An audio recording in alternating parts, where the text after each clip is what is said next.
अगर वीडियो पसंद आए तो लाइक शेयर और सब्सक्राइब ज़रूर करें। हेलो स्टूडेंट्स, कैसे हो आप सब। उम्मीद है आप सभी अच्छे होंगे। कल हमने पढ़ा था विभव मापी का सिद्धांत। आज हम पढ़ेंगे विभव मापी के अनुप्रयोग। विभव मापी के दो अनुप्रयोग प्रमुख हैं जो एग्जाम में अक्सर पूछे जाते हैं, जिनमें से पहला है सेल के द्वित्ववाहक बलों की तुलना करना। आज हम इसी के बारे में डिस्कस करेंगे और नेक्स्ट वीडियो में हम दूसरे अनुप्रयोग यानी कि सेल के आंतरिक प्रतिरोध को ज्ञात करना उसके बारे में बात करेंगे। तो आइए शुरू करते हैं आज का पहला टॉपिक, सेलों के द्वित्ववाहक बलों की तुलना करना। हम चित्र देखते हैं। तो बताया था मैंने आपको कि विभव मापी में एक लकड़ी का बॉक्स होता है और लकड़ी के बॉक्स पर 10 मीटर लंबाई का एक तार लगा होता है जिसके 10 फोल्ड होते हैं, 10 मोड़ होते हैं, एक एक मीटर की लंबाई के। ये भी एक ड्राइवर सेल है जो पूरे परिपथ में धारा को प्रवाहित करता है। यहाँ पर एक परिवर्ती प्रतिरोध है RH, जिसे आप रियोस्टेट कहते हैं, और ये परिपथ में धारा को नियंत्रित करता है। यहाँ पर कुंजी के है, A एमीटर है जो धारा को मेजर करता है, और यहाँ पर दो सेल हैं 1 और 2 जिनके द्वित्ववाहक बल क्रम से E1 और E2 हैं, जिनके द्वित्ववाहक बलों की हमें तुलना करनी है। और G एक गैल्वेनोमीटर है, J यहाँ पर जॉकी है जिसकी सहायता से हम इस तार पर भिन्न भिन्न स्थानों पर नल विक्षेप या शून्य विक्षेप की स्थिति ज्ञात करेंगे।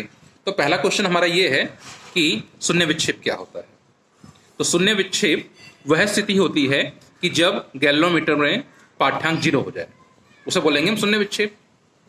ठीक है, तो मान लीजिए हमने इस जॉकी को भिन्न भिन्न भागों पर स्पर्श कराया और स्पर्श कराने पर J1 पर हमें गैल्वेनोमीटर का विक्षेप शून्य मालूम हो गया, शून्य ज्ञात हो गया या शून्य ऑब्जर्व हो गया। तो अब इसका मतलब क्या है? तो इसका मतलब ये हुआ कि जो तार AJ1 है, तार की लंबाई AJ1 है, इसके ऊपर जो विभव पतन होगा वो इन दोनों में से किसी एक सेल के द्वित्ववाहक बल के बराबर और विपरीत होगा। तो उस अवस्था में A और J के बीच में कुल विभव जो है शून्य हो जाएगा। या हम ऐसा कर सकते हैं कि जो सेल E1 का या सेल 1 का जो विद्युतवाहक बल होगा वो A और J1 के बीच जितना विभव पतन होगा इस सेल के कारण या इस ड्राइवर सेल के कारण उसके बराबर एवं विपरीत होगा। तो हमें शून्य विक्षेप प्राप्त होगा।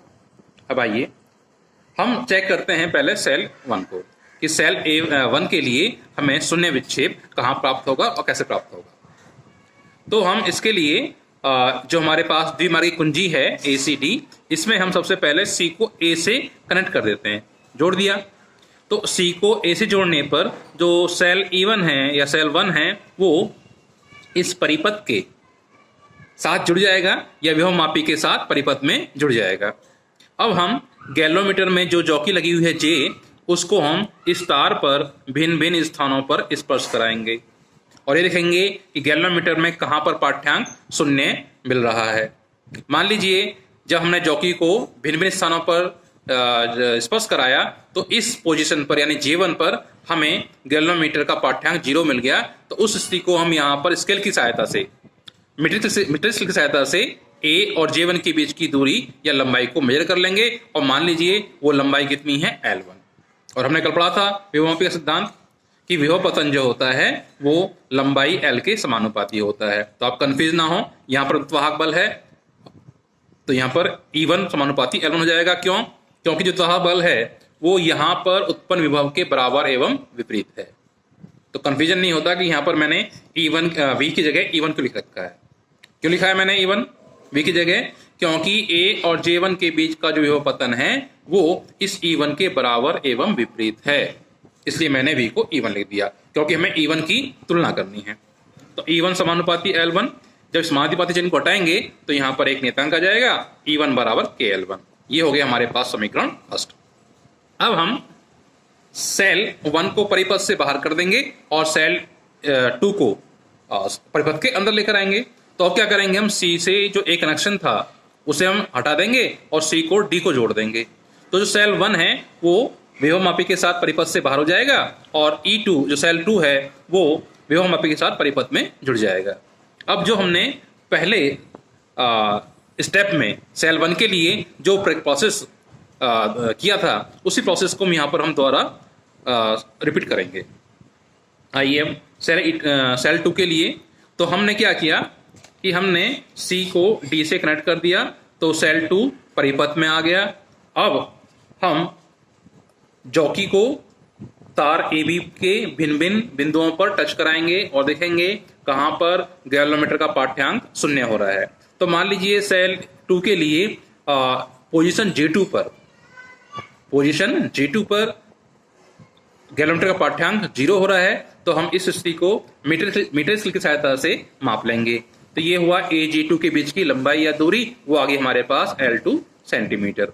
तो क्योंकि यहाँ पर जो सेल सेल 2 है वो परिपथ में जुड़ा हुआ है, तो इसलिए सेल E2 का जो विद्युत वाहक बल, सेल 2 का जो विद्युत वाहक बल है E2, वो इस दूरी के समानुपाती होगा, यानी E2 समानुपाती L2 या E2 इक्वल टू KL2। ये समीकरण 2 हो गया। अब हम समीकरण 1 को समीकरण 2 से भाग देंगे, तो E1 upon E2 equal to KL1 upon KL2, यहां से K कैंसिल आउट हो जाएगा, और E1 upon E2 equal to KL1 upon L2। ये हमारे पास रिजल्ट आ गया। अब हम इस रिजल्ट को थोड़ा सा एलोबरेट करेंगे, इसकी व्याख्या करेंगे। तो यहां पर देखिए रिजल्ट आ रहा है कि E समानुपाती L, क्योंकि E1 बराबर L1 और E2 इक्वल टू L2। यहां से देख सकते हैं कि E1 इक्वल टू KL1 और E2 इक्वल टू KL2, यानी E1 समानुपाती L1 और E2 समानुपाती L2। या इसको हम जनरलाइज करें तो ये हो जाएगा E समानुपाती L। तो इसका मतलब ये होगा कि जिस सेल का विद्युत वाहक बल ज्यादा होगा उसके लिए शून्य विक्षेप की लंबाई ज्यादा होगी, और जिस सेल का विद्युत वाहक बल कम होगा उसके लिए शून्य विक्षेप की लंबाई या संयोजन क्षेत्र की दूरी कम होगी।